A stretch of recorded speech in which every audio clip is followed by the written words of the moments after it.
संसद में ओवैसी की धुलाई, एएसआई पर सवाल उठाना पड़ा भारी, स्पीकर के एक्शन से बवाल, मुंह ताकता रह गया विपक्ष। नमस्कार, आप सभी का बहुत बहुत स्वागत है। आप देख रहे हैं स्पेशल स्टोरी, मैं हूं परवीन शेख। संसद में जल्द ही वक्फ एक्ट संशोधन बिल पेश हो सकता है। असदुद्दीन ओवैसी समेत कई मुस्लिम लीडर इस बदलाव को धार्मिक आजादी से छेड़छाड़ बता रहे हैं। दरअसल इसकी वजह यह है कि खुद ओवैसी साहब ने तेलंगाना में 3000 करोड़ से ज्यादा की संपत्ति पर कब्जा कर रखा है। शायद यही वजह है कि ओवैसी सबसे ज्यादा वक्फ बिल पर शोर मचा रहे हैं। इसी कड़ी में ओवैसी ने 10 मार्च को संसद के बजट सत्र के दूसरे हिस्से की शुरुआत होते ही एएसआई पर भी बड़े आरोप लगा दिए। संसद के बजट सत्र के दूसरे चरण की शुरुआत खूब हंगामेदार रही। इस दौरान लोकसभा में एआईएमआईएम चीफ और हैदराबाद से सांसद असदुद्दीन ओवैसी ने भारतीय पुरातत्व सर्वेक्षण यानी एएसआई में खाली पड़े पदों और ऐतिहासिक धरोहरों की सुरक्षा को लेकर सरकार को घेरा।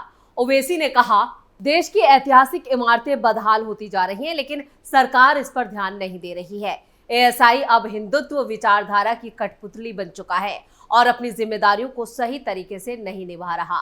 जल का रिसाव हो रहा है, ताजमहल में दरारें आ गई हैं, लेकिन एएसआई कुछ नहीं कर रहा है। ओवैसी ने ताजमहल की हालत पर भी चिंता जताते हुए एएसआई में स्टाफ की भारी कमी का मुद्दा उठाया और पूछा कि इतने महत्वपूर्ण विभाग में खाली पद क्यों नहीं भरे जा रहे।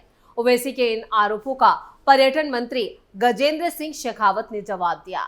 उन्होंने ओवैसी के आरोपों को खारिज करते हुए कहा कि एएसआई पूरी गंभीरता के साथ अपनी जिम्मेदारी का निर्वाह कर रहा है और अपनी जिम्मेदारियों को निभा रहा है। ऐतिहासिक धरोहरों की देखभाल भी की जा रही है। उन्होंने माना कि एएसआई में स्टाफ की कमी जरूर है, लेकिन इसे जल्द पूरा कर लिया जाएगा। उन्होंने बताया कि 8750 पदों की कमी जरूर है, जिनमें से 3203 पद यूपीएससी और एसएससी के अधीन भरे जाने हैं। शेखावत ने कहा कि ताजमहल में मोटर लीक की एक घटना जरूर सामने आई थी, लेकिन जिसे फौरन ठीक कर दिया गया। उन्होंने ये भी कहा कि सरकार ऐतिहासिक धरोहरों के संरक्षण और विकास दोनों के लिए प्रतिबद्ध है और दोनों के लिए पूरी ईमानदारी से काम कर रही है। ओवैसी के इस बयान के बाद सियासी माहौल भी गर्मा गया। जहां विपक्ष एएसआई की कार्यप्रणाली पर सवाल उठा रहा है, वहीं सरकार इसे विरासत के सम्मान के साथ विकास का हिस्सा बता रही है। वैसे ये कोई पहला मौका नहीं है जब वक्फ बिल से परेशान ओवैसी ने मोदी सरकार के कामों पर सवाल उठाए हों। इससे पहले भी वो संसद में जमकर हंगामा मचा चुके हैं। बजट पर भी वो कई सवाल खड़े कर चुके हैं। चलिए आपको दिखाते हैं कि उन्होंने संसद में एएसआई को लेकर जो कहा, उस पर किस तरह हंगामा मचा सदन में। Lastly, what steps is this government taking to ensure that the ASI is detoxified? Because from last 50 years, ASI has become a handmaiden of Hindutva ideology. Whether they will ensure that ASI works according to the ethos of our constitution, that is secularism and pluralism. तो 10 मार्च को budget सत्र के दूसरे हिस्से की शुरुआत हंगामे के साथ हुई। आपको बता दें, ये संसद सत्र जो है वो 4 अप्रैल तक चलेगा, लेकिन विपक्ष ने इसको लेकर जो रणनीति बनाई है वो है हंगामे की। इस दौरान संग्राम के पूरे आसार बने हुए हैं, क्योंकि विपक्ष ने पहले ही सरकार के सामने कई डिमांड भी रख दी। अमेरिका के टैरिफ लगाए जाने से लेकर मणिपुर में ताजा हिंसा और 3 भाषा नीति को लेकर संग्राम छिड़ चुका है और पूरे सत्र में यह हंगामा देखने को मिलेगा। संसद के बजट सत्र के दूसरे चरण के पहले दिन दक्षिण भारत की डीएमके पार्टी केंद्र सरकार को 3 भाषा पॉलिसी पर घेरने की तैयारी करके बैठ चुकी है। डीएमके सांसद तिरुचि शिवा ने नियम 267 के तहत राज्यसभा में स्थगन का नोटिस भी दिया। उन्होंने आने वाले परिसीमन, जो होने वाला परिसीमन है, उसको लेकर भी गंभीर चिंता जताई और कहा यह भारत के संघीय ढांचे पर प्रभाव डालेगा। बीजेपी अध्यक्ष जेपी नड्डा ने भी इसका विरोध किया और विपक्ष के नेताओं को करारा जवाब दिया। उन्होंने कहा, मैं देख रहा हूं कि लोग सुबह सुबह नोटिस दे रहे हैं। नियमों के अनुसार आप नोटिस खारिज कर देते हैं। विपक्ष संसद की संस्था को नुकसान पहुंचा रहा है। उनकी बहस में कोई दिलचस्पी नहीं है। वो कहना चाहते हैं कि हम किसी भी बात पर चर्चा नहीं करते। हम इस छत के नीचे किसी भी बात पर चर्चा करने के लिए तैयार हैं, लेकिन सभी नियमों का पालन किया जाना चाहिए। कानून पढ़ना तो सीखो। लोकसभा में लगातार हंगामे के बीच सदन की कार्रवाई को पहले 12 बजे तक के लिए स्थगित किया गया। फिर राज्यसभा में कुछ और ऐसी स्थिति देखने को मिली, जहां पर एपिक के मुद्दे पर भी विपक्ष ने सदन में जमकर नारेबाजी की और सदन से वॉकआउट कर गए, जिस पर अजय माकन ने कहा कि पूरे विपक्ष ने राज्यसभा से वॉकआउट किया। एपिक मुद्दे पर चुनाव आयोग ने खुद गलती मानी है। हम चर्चा चाहते हैं, लेकिन चेयर नहीं माना, इसलिए वॉकआउट कर दिया। लोकसभा पहले ही 12 बजे तक यहाँ पर स्थगित की गई और उसके बाद फिर और हंगामा हुआ और इसमें जो वोटर लिस्ट है उस पर भी विवाद जो था वो जमकर हुआ। विपक्ष ने हंगामा किया। इस बीच विपक्ष के नेता राहुल गांधी लोकसभा में खड़े हुए। उन्होंने इस मुद्दे पर चर्चा कराने की मांग की। विपक्ष ने आरोप लगाया कि इतने अहम मुद्दे से सरकार बचने की कोशिश कर रही है। शिक्षा मंत्री धर्मेंद्र प्रधान से मांगी माफी। संसद में उस वक्त भी जमकर हंगामा देखने को मिला जब शिक्षा मंत्री धर्मेंद्र प्रधान ने कनिमोझी से माफी मांगी। दरअसल कनिमोझी ने सदन में हंगामे के बीच पहले कहा कि मुझे दुख हो रहा है कि मंत्री जी ने अपने उत्तर में तमिलनाडु सरकार को असभ्य करार दिया। उन्होंने मेरा नाम भी लिया। मैं मंत्री से मिली हूं। फंड तमिलनाडु को मिलने चाहिए। 3 भाषा सूत्र तमिलनाडु को मंजूर नहीं है। मंत्री और प्रधानमंत्री को लिखा और कहा कि हमारे मुद्दे हैं और ये स्वीकार नहीं किए जा सकते। कनिमोझी की नाराजगी जाहिर करने के बाद शिक्षा मंत्री धर्मेंद्र प्रधान ने कहा कि सम्मानीय साथी और मेरी बहन कनिमोझी ने 2 मुद्दे उठाए हैं। मुझे ऐसे शब्दों का प्रयोग नहीं करना चाहिए था। जनता और इस मुद्दे को मिक्स नहीं करना चाहिए। मेरे शब्दों में अगर किसी को कष्ट हुआ है तो मैं अपने शब्द वापस लेता हूँ। कनिमोझी बैठ जाए। कम से कम मैं ये जानता हूँ कि आप मेरी बात को सुन रही हैं। मैं भी आपकी बात को सुन रहा हूँ। ये बहुत महत्वपूर्ण मुद्दा है। वो मुझसे मिलने आई और हमने कुछ मुद्दों पर बात की और कई मुद्दों पर हमारे बीच सहमति भी बनी थी। अब आप इस तरह से ऊंची आवाज में बात ना करें। आप में साहस होना चाहिए सच्चाई को सुनने का भी। जहां गैर बीजेपी सरकारें हैं उन सभी सरकारों को फायदा मिल रहा है। इसके बाद लोकसभा स्पीकर ने कहा कि हमने उस शब्द को संसद की कार्रवाई से हटा दिया जिससे आपको तकलीफ हुई।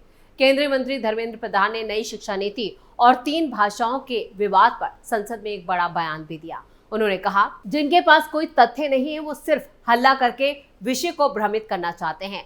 पिछले दिनों भारत सरकार की तमिलनाडु सरकार से चर्चा हुई थी जिसमें समझौते का एक रास्ता भी निकला था।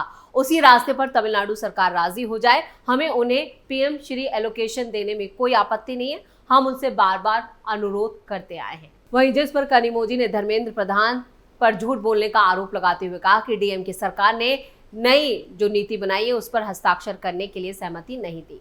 डीएमके ने एनईपी या 3 भाषा नीति पर कभी सहमति नहीं जताई। ये उन्होंने कहा। हमने सिर्फ इतना कहा है कि हम ऐसा नहीं कर सकते। तमिलनाडु में हमारे छात्रों को 3 भाषाएं क्यों सीखनी चाहिए जबकि उत्तर भारत के छात्र सिर्फ एक भाषा सीखते हैं। हम हिंदी के खिलाफ नहीं है। अगर कोई छात्र हिंदी सीखना चाहता है तो वह ऐसा करने के लिए स्वतंत्र है, लेकिन ये कंपलसरी नहीं होना चाहिए। वैसे इसके पूरे आसार पहले से ही थे। संसद में विपक्ष हंगामा जरूर करेगा क्योंकि इसको लेकर पहले ही रणनीति बनाई जा चुकी थी। नॉर्थ वर्सेस साउथ की जंग संसद में भी देखने को मिले। इधर ओवैसी ने भी ताजमहल और एएसआई के मुद्दे पर सरकार को घेरने की जो कोशिश की वो उसमें पूरी तरह से फेल हो गए क्योंकि उन्हें इस मुद्दे पर करारा जवाब मिला। वैसे ये कोई पहली बार नहीं है जब ओवैसी ने संसद में मोदी सरकार की आलोचना की हो। संसद में मोदी सरकार पर क्या बोल गए ओवैसी। ऑल इंडिया मजलिसे इत्तेहादुल मुस्लिमीन के सांसद असदुद्दीन ओवैसी ने केंद्रीय बजट की एक बार फिर आलोचना की। उन्होंने यहां तक दावा कर दिया कि इस बजट से विकसित भारत नहीं बनने वाला है। उन्होंने लोकसभा में बजट पर चर्चा में भाग लेते हुए ये भी आरोप लगा दिया कि ये सरकार अल्पसंख्यकों को लेकर पूर्वाग्रह के भाव से काम कर रही है, यानी उनको नजरअंदाज किया जा रहा है। अकलितों को, खासकर मुसलमानों को पूरी तरह से नजरअंदाज किया गया है। हैदराबाद से लोकसभा सांसद ने यह भी कहा जब तक लड़कियों को तालीम नहीं मिल जाती, जब तक बड़ी आबादी गरीब है और जब तक देश की 15% मुस्लिम आबादी की उपेक्षा होगी तब तक विकसित भारत नहीं बन सकता। उन्होंने ये भी आरोप लगाया कि सरकार अल्पसंख्यकों के साथ भेदभाव और पूर्वाग्रह का व्यवहार कर रही है।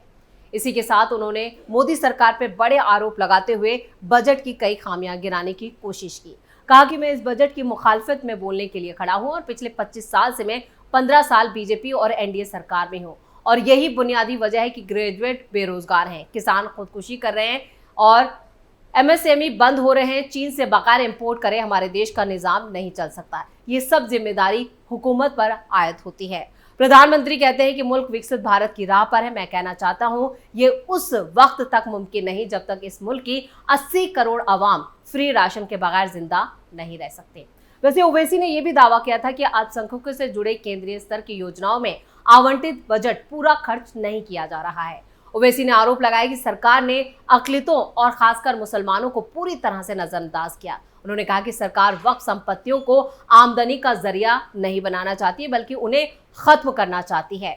उन्होंने ये दावा किया कि मध्यम वर्ग को बलि का बकरा बनाया जा रहा है। लोकसभा के बजट सत्र में बोलते हुए एआईएमआईएम चीफ असदुद्दीन ओवैसी ने बजट को लेकर सरकार पर जमकर निशाना साधा। उन्होंने कहा कि बीजेपी ने 750 पार्टी ऑफिस पूरे देश में खोले हैं और एक गरीब को एक प्रधानमंत्री आवास योजना के तहत भी बिना रिश्वत के घर नहीं मिलता, जिस पर उन्हें कई जवाब भी मिले और इस पर सदन में जमकर हंगामा हुआ। यानी अपनी खाल बचाने के लिए ओवैसी साहब लगातार इस तरह की बयानबाजी कर रहे हैं। आपको बता दें, खुद ओवैसी तेलंगाना में 3000 करोड़ की संपत्ति पर कब्जा करके बैठे हैं और शायद उन्हें यह डर सता रहा है कि ये बिल पास हो गया तो जो संपत्ति उन्होंने कब्जा रखी है वो उनसे छीन ली जाएगी, इसलिए वो बौखलाहट में इस तरह की बयानबाजी कर रहे हैं। इसी के साथ स्पेशल स्टोरी में इतना ही। वीडियो कैसा लगा कमेंट करके अपनी राय जरूर दें। वीडियो को लाइक करें, शेयर करें और कैपिटल टीवी को सब्सक्राइब जरूर करें। धन्यवाद।